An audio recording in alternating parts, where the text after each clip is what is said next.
Today we're going to let you know if Overlord is a zombie movie of 2018 or if it's just another Tarantino wannabe.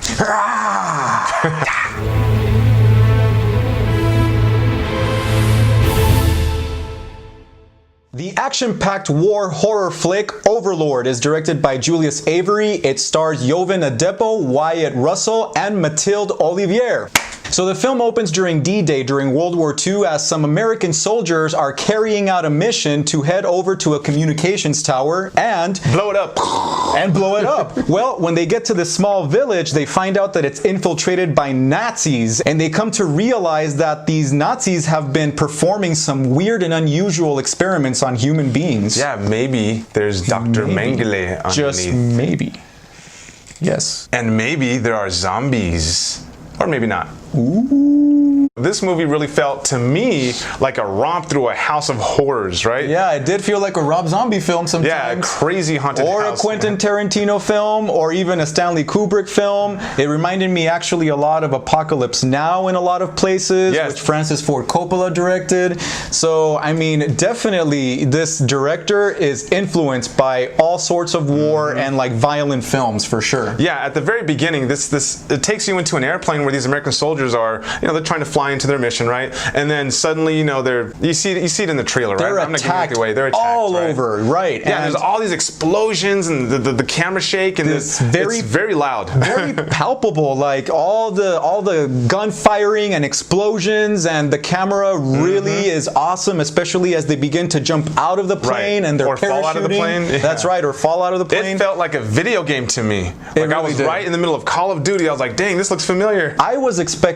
a movie, honestly, where I was gonna see a lot more action than I saw, honestly, and a lot more like zombies, Yeah, I based on the think trailers. the action was there, but I see what you mean about the zombies. The action was there, but I didn't expect a movie that focused so much on the horrors of the war, and it really truly did. And I didn't expect a movie that was centered around the characters also. I was pleasantly surprised that this character named Boyce, played by Adepo, actually is a really well-defined character, I found, He's clearly like a little bit weak at the beginning, and everybody kind of makes fun of him for it, but he slowly begins to like become very strong-willed and a very strong presence in the film. Yeah, and then this other character, Russell, he kind of foils him, and he's like very merciless and very aggressive, and so they complement each other really well. So I appreciated that, even though I thought I was going into an action-packed film, it had pretty well-defined characters. Yeah, it did. And going back to Boyce's character arc, I thought they did a really good job of making it seem very natural how he progressed from being weak to being one of the stronger characters in the movie. It wasn't like they just flipped a switch. And so all that said, I mean, this story really felt, it's kind of weak and predictable. It's one of those movies where it feels like it's an episode, like it's a mission in this bigger, movie of World War II. And yeah, it does feel kind of like a rehash of other war films, and it was predictable. Like you knew some of the things that were going to unfold. Yeah, and then also this movie was a movie that had a lot of shock value. Go to the movie to watch a movie that's going to freak you out, make you cringe at a lot of scenes, but it doesn't have a lot of rewatch value. I'll be honest. Well, and it was I was hoping actually that it was going to be more gruesome than it was. A lot of the gruesome stuff doesn't really come until the latter half of the film. I felt that way at least. But back to what you were saying about the shock value, actually, that was kind of cool how there were some scenes where there were some genuine jump scares, with really loud sound, and it really like jolted you. But that being said, the story did really feel a little flat at times. Yeah, I would have to say the silver lining or the major redeeming quality of this movie is definitely the gore and the creepiness. I mean, and that's set beautifully by the lighting, the camera work, the sound. This is a nasty, twisted, freaky movie. Yeah, and it does build up, it does build up, and I think that was the right thing to do, to not show you so many of the nice little surprises that come at the end, because when it does, whoa. Yeah. Like at the end of this movie, there is some freaky, twitchy things going on. But you know, they did do a good job of building up to that, because there was a scene earlier in the movie, right? I'm not going to say who it is, but there's someone who's really sick. Oh yeah. And it's like these deep. Okay, so it makes you seem at first like, you know, wow, this person's you know, got a bad flu or cold, but then they bring in the sound more, and you're like, dang, this person's like coughing up a lung. Like, what are they, choking on an anaconda? And I was like, dang, let's go. It's going to be one of those kind of movies. All right, yes, I'm ready for this. That's right. I was jacked up for it. And so, yes, there was a payoff on how disgusting a lot of this stuff was. A lot of disgusting and I really want to say stuff, but I cannot. Yes. So like you said, Fordham boys were beautiful foils. I mean, I did appreciate that. Yeah, and they were definitely the standout actors, you know. Yes, like, absolutely. For sure. Yeah. But one thing I didn't like was how a lot of the soldiers were stereotypes. You know, you got this gruff veteran where stay away from me, only the mission matters. Then you got this jerky, annoying soldier. Right. Then you got the guy who's a soldier, but you know, I kind of fell into being a soldier type thing. Who lacks confidence or is a little bit like subdued, and then you have the more aggressive one, and then you have the practical joker. So yeah, I mean, they're all there. You know, Lenny, speaking of stereotypes, I've got to say that Olivier, who plays Chloe, you know, a villager, she all of a sudden becomes this strong female lead, and I think that her transformation is kind of abrupt. I think that she all of a sudden just becomes like the Ripley of this movie. You know, the Sigourney Weaver taking that big weapon and just wiping out everybody, you know? And it's just kind of like, I didn't think that was too believable, you know? I think that they tried a little too hard, you know, making her character seem very, you know, strong.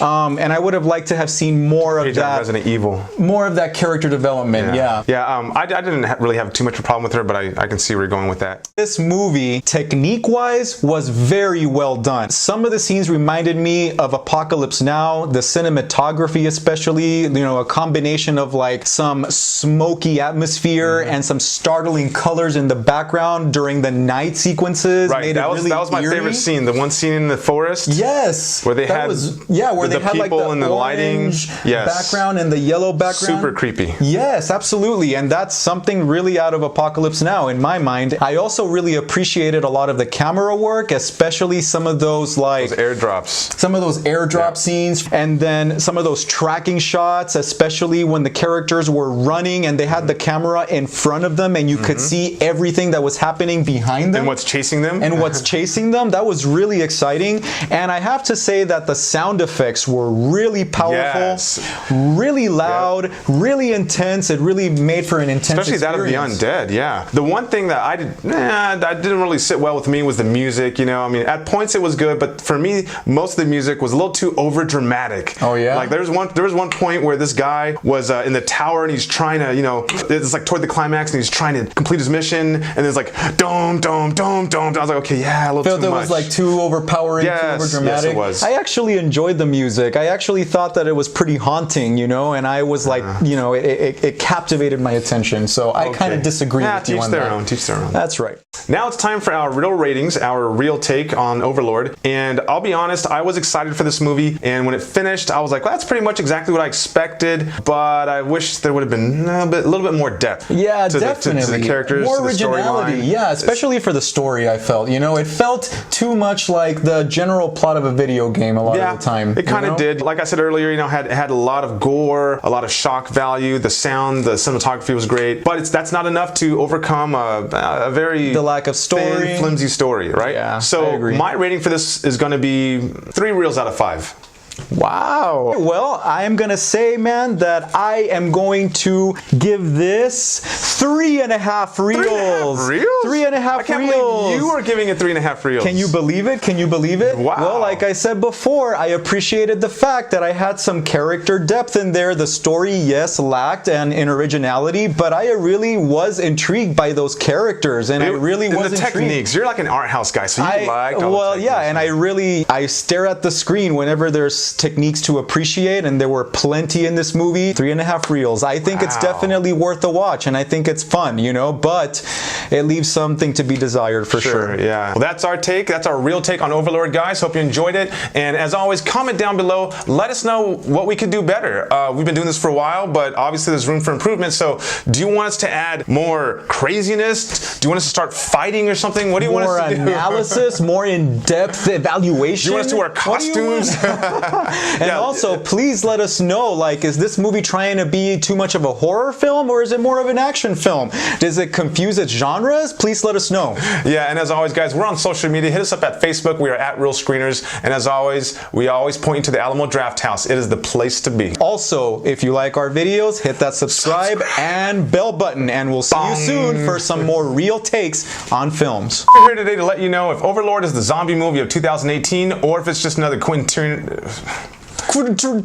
down my face. Because I can't get this right. Okay. Olivier plays Chloe. Not Chloe. Chloe. Are you there, Chloe? Chloe. I'm coming after you, Chloe. I'm coming to get you, Chloe. Chloe. They're coming to get you, Chloe.